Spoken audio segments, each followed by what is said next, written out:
Hello ladies and gentlemen, my name is Dan, the voice behind ThatKaitoDan, and welcome to my review for RWBY Volume 5 Episode 8, Alone Together. As ever, please be sure to watch the episode first through the official sources before watching this video, to not only be ready for what I discuss, but also to avoid any spoilers. Moving right on, let's talk about some of your comments from last week's review. And it's safe to say that the general reception to episode 7 was mixed. While some folks like Nikos liked the episode, finding it a funny and heartwarming rest episode for some of the group, some of you guys like Brandon Goins thought the episode was another entry in a recent trend of dialogue rehashing static episodes, expecting more for a midway point entry.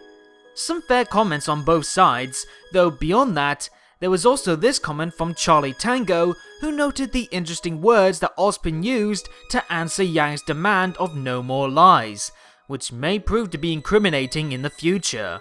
Very interesting indeed. Remember folks that if you want to see your thoughts in the next episode review, then be sure to leave them in the comments down below, and tune in next time to see if your comments get featured. So yeah, for the volume's halfway episode, last week did leave the overall reception in the fandom being 50-50 at best. While I personally quite enjoyed it, I can see where some issues may lie. So the question now is, I guess, can the RWBY pick up the pace as we begin the second half of Volume 5? Or is this episode a bad kickoff to what is set to become some big moments for the season? Let's find out. It's a new day in Mistral. The birds are out, and this time it's not the brown ones, and RWBY is already awake, as is Yang and Weiss, meaning that we get some charming interactions with the trio, who are happy to be reunited once more, and just like in the last episode, it's a delight to watch.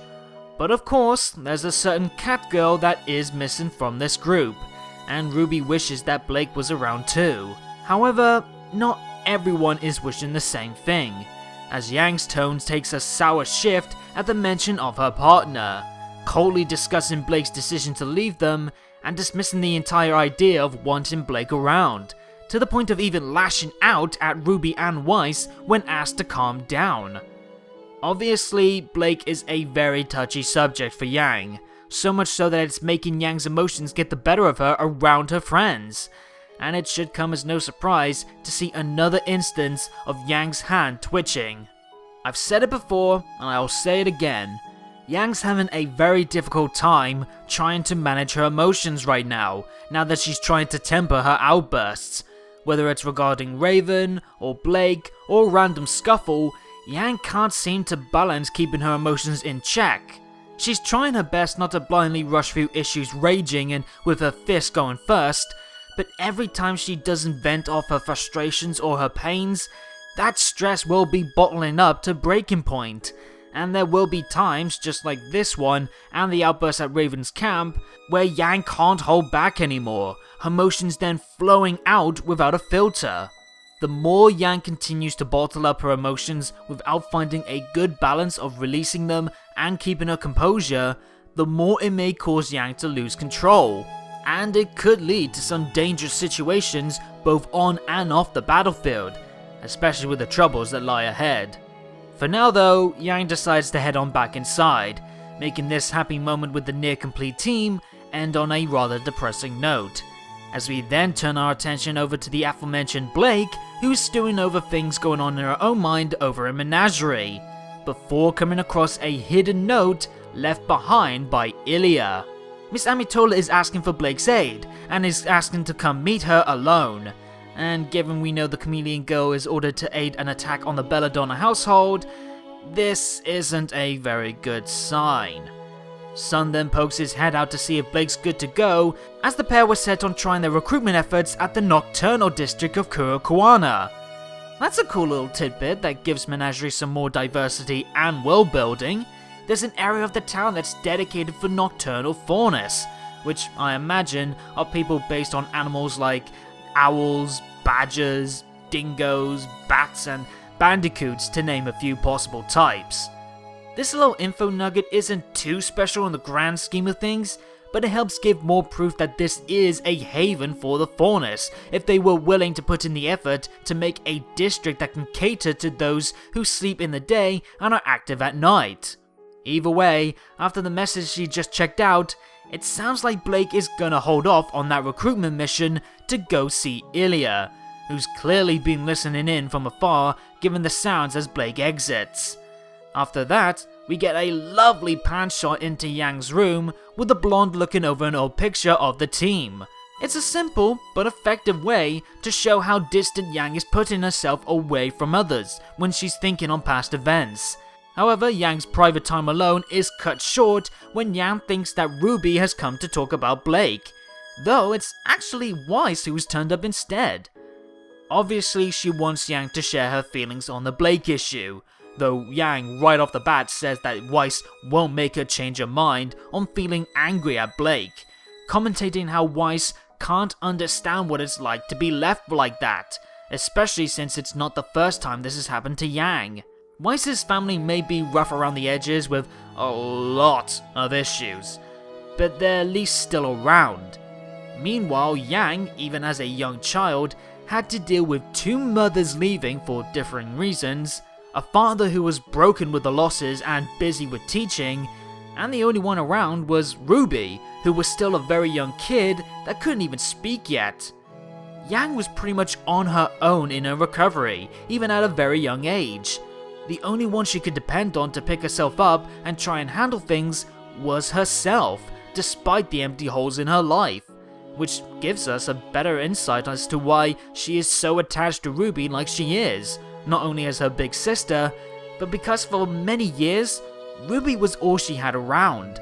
Even if RWBY didn't know what was going on with Yang's struggles, I imagine the time spent with her was some of the only moments of joy that Yang could have away from her sadness over Raven, and I suspect that Yang's pain was something that she didn't want RWBY to go through, so she made sure to be the best sister she could, and make a strong effort to keep her sorrow under wraps, barely addressing it except for the rare occasion like when she wanted to help out Blake back in Volume 2. And yet, after all that effort, and after all those years carrying that loss alongside her as she tried to enjoy her life, she's had to deal with someone else leaving her again, abandoning Yang without any say in the matter.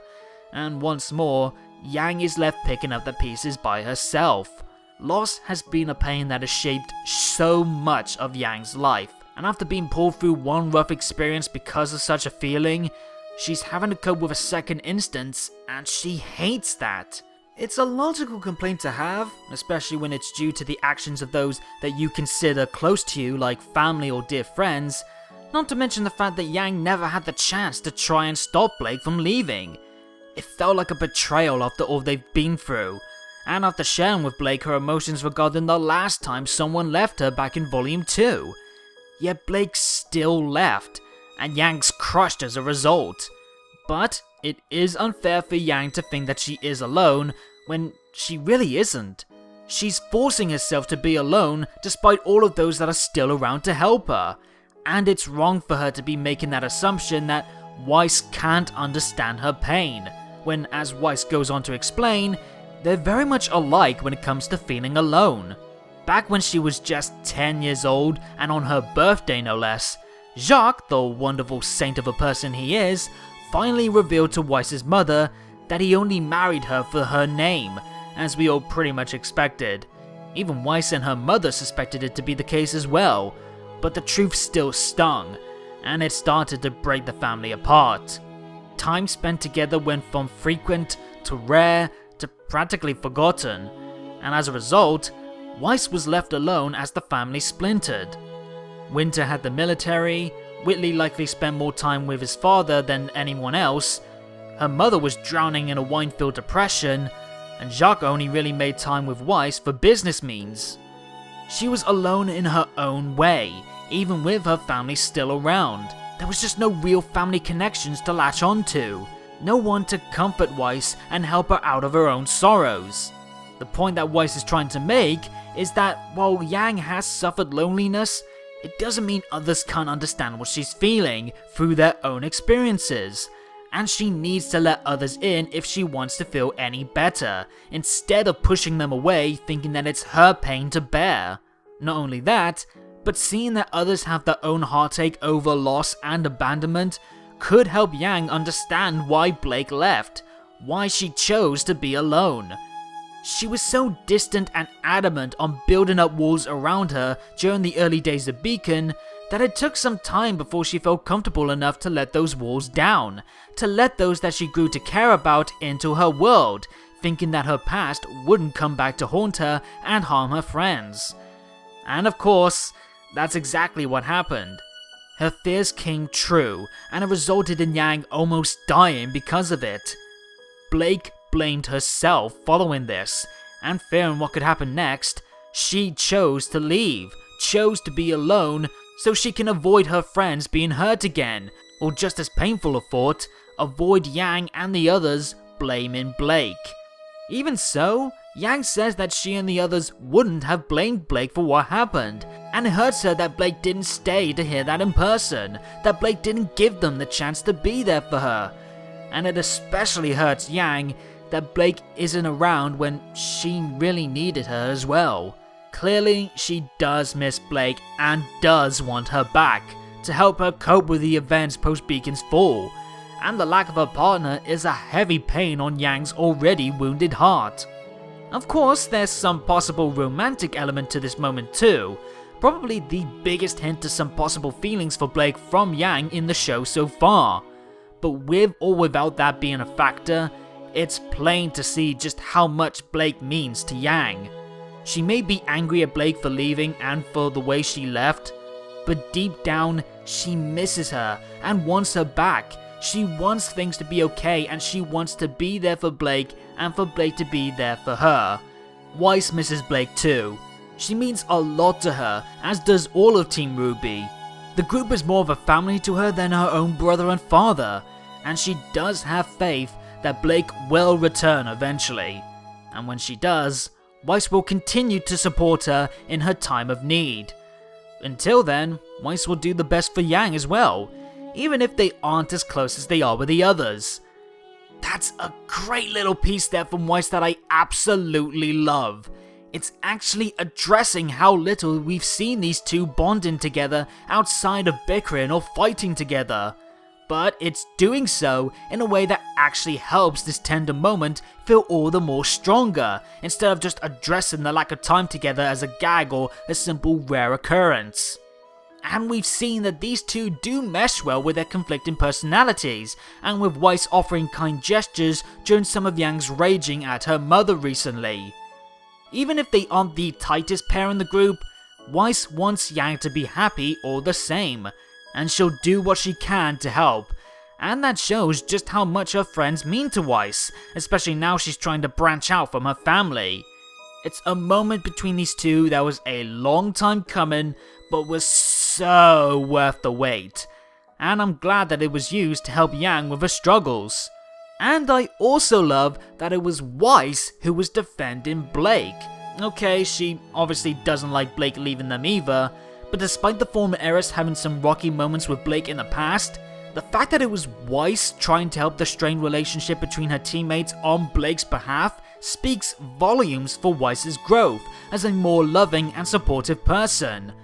A fantastic scene overall, and it's good to see that Yang does feel better by the time that RWBY pops in to check on things.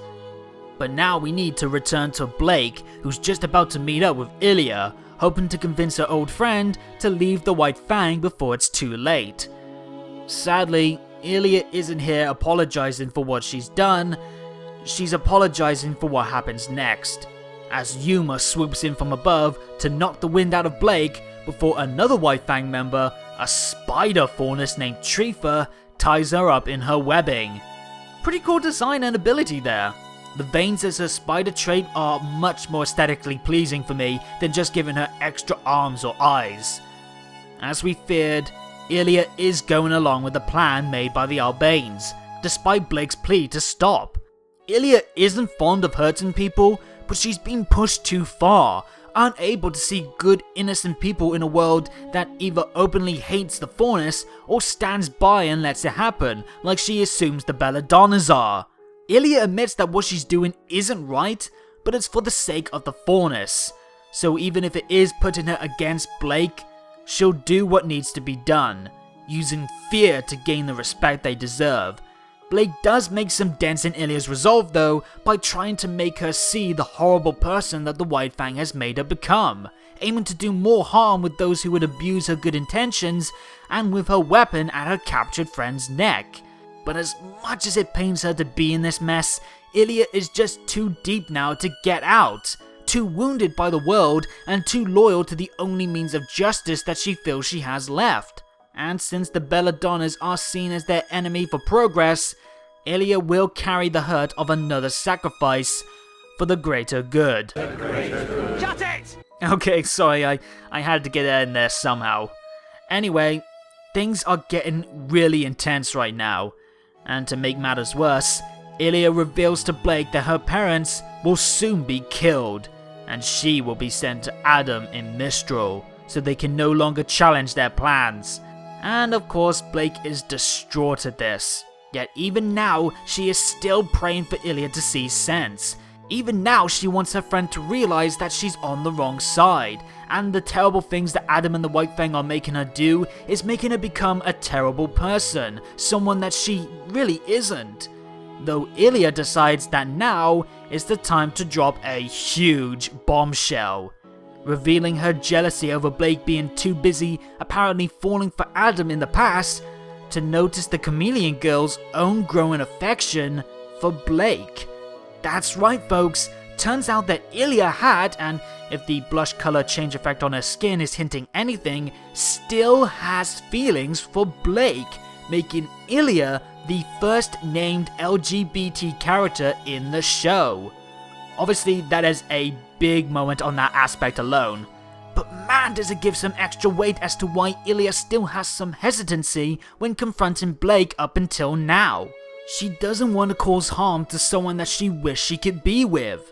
The fact that she has to decide between her aims to change the world for the benefit of her people or join and support her dear friend and crush is a horrible conundrum to be stuck in, especially when Illya has already had to deal with a lot of emotional turmoil beforehand.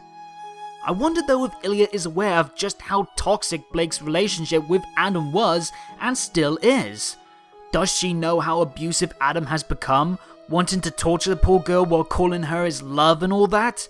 If she does find out, I wonder if that may convince Illya into believing just how warped the White Fang is becoming with Adam at the head. Either way, it's a big moment for the two's relationship, though I must stress that Illya's feelings for Blake are not why she's an antagonist.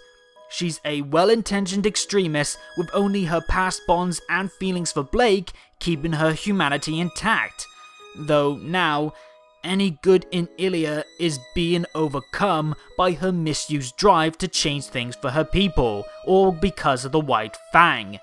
She may wish things were different between herself and her crush, but Adam and the Albane's manipulation has now led her into heading with Yuma to Blake's home, to snuff out her parents.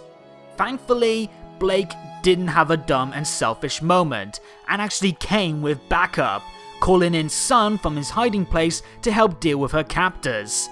So glad that Blake didn't stupidly go alone and left Sun in the dark on the meeting.